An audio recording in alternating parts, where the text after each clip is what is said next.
Hello, and welcome to the Confidential Advocacy and Mandatory Reporting presentation. My name is Elliot Gordon, and I am a Youth Outreach Coordinator at Sexual Assault Support Services in Eugene, Oregon. Before we get started, I want to give a content warning that we'll be talking about sexual violence a little bit, so if at any moment you need to step away, please feel free to do so. And if after this presentation some of these topics are still sitting heavily with you, please feel free to give our crisis and support line a call, and that number will be at the bottom of every slide in this presentation. So the agenda for this presentation, we're going to talk about prevention versus intervention. We'll go over confidential advocacy and mandatory reporting, and then we'll talk about how to take a disclosure or not to take a disclosure, and we'll wrap up with some key understandings. In understanding the roles of confidential advocates and mandatory reporters, I want to first zoom out and look at two parts of the system we're all working within: violence prevention and violence intervention. So violence prevention refers to the reduction of violent victimization or perpetration through direct efforts to remove the underlying causes. Violence intervention happens as a response to the violence that has already occurred and works to mitigate the harm done to the victim. Both mandatory reporters and confidential advocates play crucial roles in intervention, whether that's making that mandatory report and helping with accommodations, or providing confidential advocacy and doing resource navigation in the acute aftermath of trauma. However, we all share a responsibility to improve our skills as preventionists, which will ultimately reduce the need for intervention. As a preventionist and a confidential advocate myself, my goal is not to undermine the role of mandatory reporters.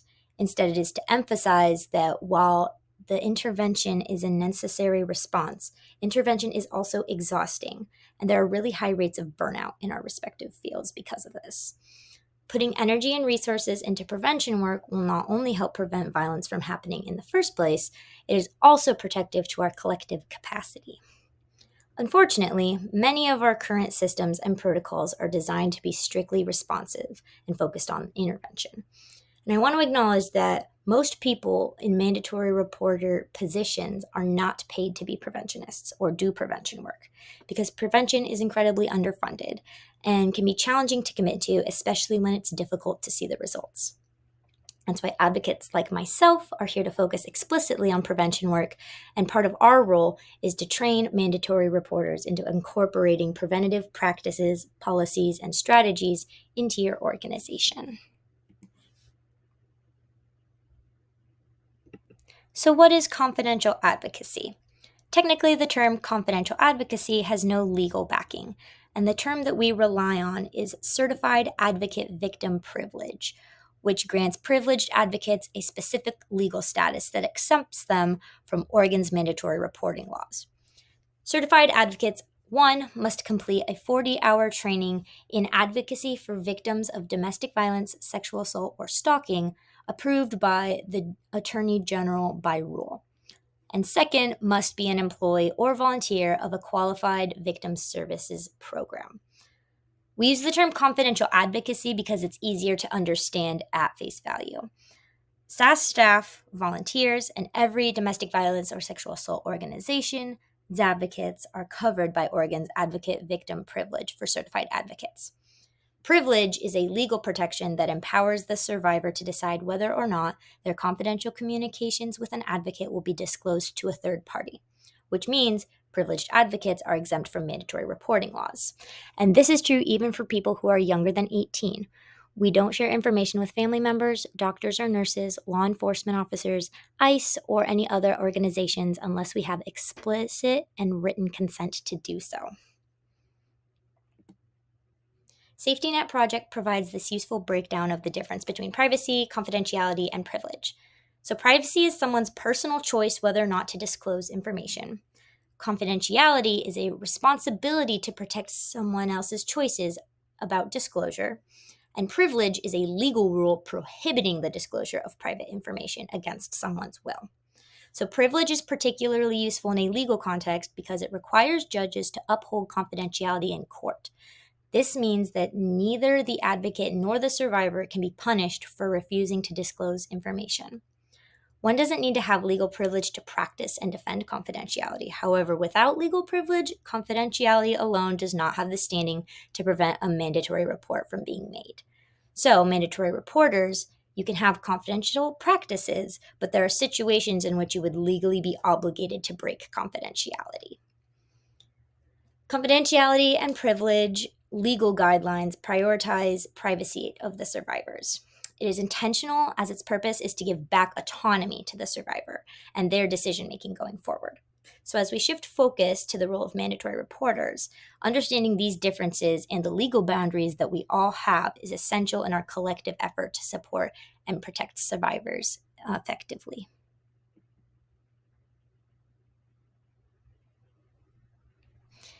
All right, so ODHS states mandatory reporters have a legal responsibility to report suspected abuse. A mandatory report is triggered when a mandatory reporter has reasonable cause to believe that a child that they've come in contact with has suffered abuse or that any person whom they've come in contact with has abused a child. And these types of abuse include physical abuse, neglect, sexual abuse or exploitation, threat of harm, mental injury, and child selling. So, when a mandatory reporter hears any kind of disclosure about these sort of things, they are legally obligated to make this report.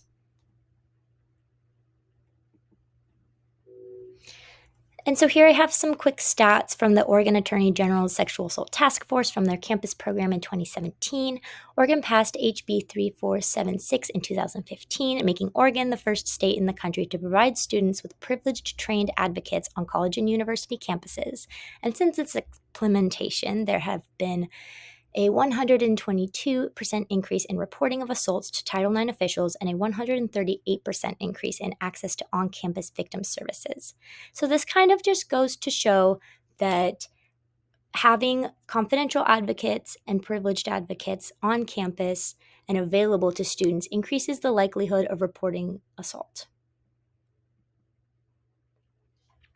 So, what happens when a mandatory report is triggered? First thing that's important to note is the report must be made in 24 hours after a disclosure to DHS or law enforcement. This is something to be transparent about if you are a mandatory reporter. Let the survivor know if they have said something that is going to be reported, because you have to report it, that they have 24 hours before you have to make that report. Mandatory reporters are required to report specific things either to DHS or to law enforcement if they have reasonable cause to suspect that someone under the age of 18, someone over the age of 65, or someone who is developmentally or intellectually disabled is experiencing abuse or neglect. However, mandatory reporting does not include a requirement for the reporters themselves to investigate, just to report appropriately. Additionally, it's not the reporter's responsibility to determine if the disclosure allegations are valid. Interfering with any formal investigation can compromise the integrity of the case, potentially affect evidence, and inadvertently cause harm to the survivor. So, when we're talking about school settings, particularly, if the disclosure meets the definition of sexual harassment, the Title IX coordinator will be contacted and meet with the survivor, and it will turn into a Title IX case. I think it's important to note here that the Title IX coordinator is neutral by law to the perpetrator and the survivor. That's just something I think is good to let them know ahead of time. And last thing, notification of investigation will be sent to the parents of the survivor after Title IX is contacted. So these first three steps are going to happen regardless. And then anything after that kind of depends on the situation.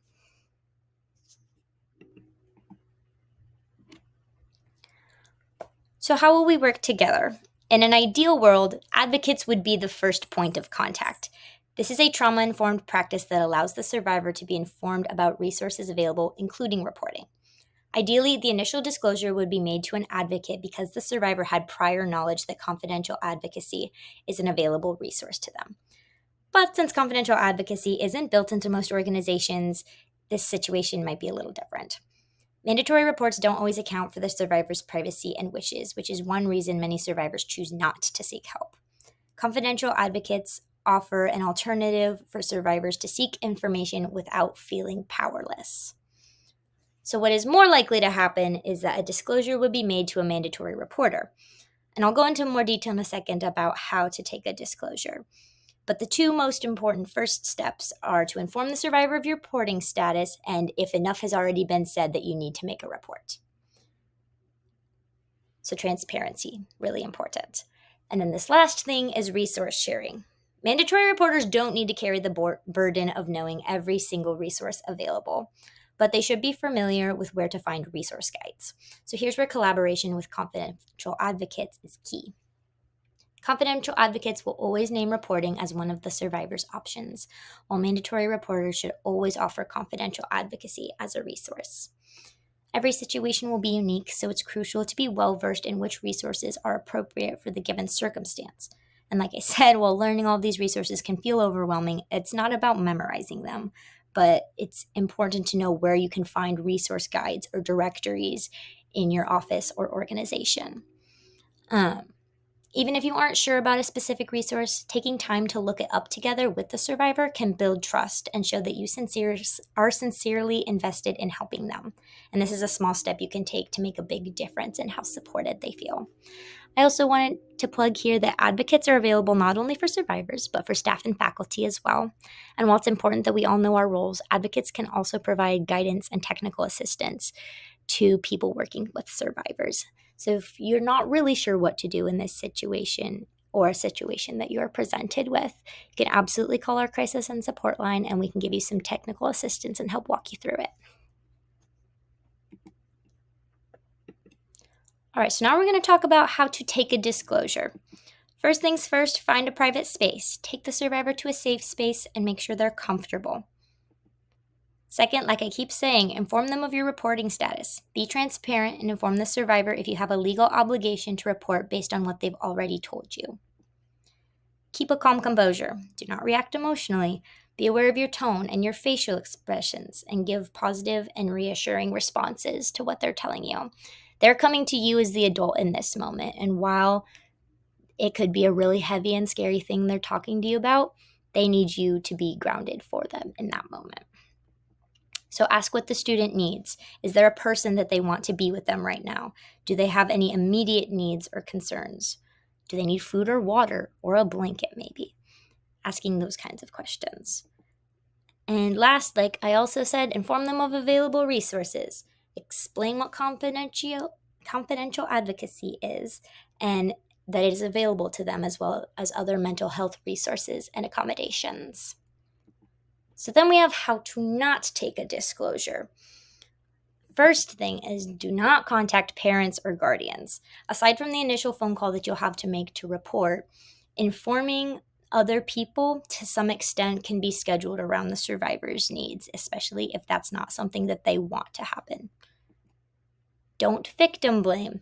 This one kind of goes without saying, but don't blame the survivor. Don't accuse them of making poor choices. Don't ask why they didn't do X, Y, or Z. And don't say that you don't believe them. Don't ask for details of the event. Don't pressure the survivor to say anything more than what they're willing to tell you.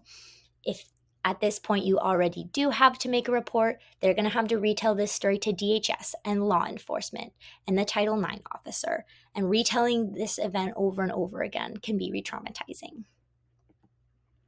Don't make promises. If you're unsure about something, be honest about it. Don't guess at what will or won't happen. And lastly, don't rush the process. Some parts of this process do require action promptly, like reporting within 24 hours, but the rest can happen at a later time. This process is overwhelming enough as it is for the survivor. Let them have their own time with it. So as we're wrapping up here, I have some key understandings that I think I've highlighted throughout this presentation, but I just want to say again, handing back student autonomy is really important. A core mission of working with survivors of domestic and sexual violence is to restore power and control over the daily life of the survivor.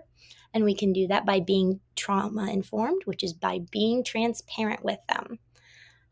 Abuse is preventable, and we all have a role in preventing it. And if you are not a preventionist yourself, lean on your prevention resources.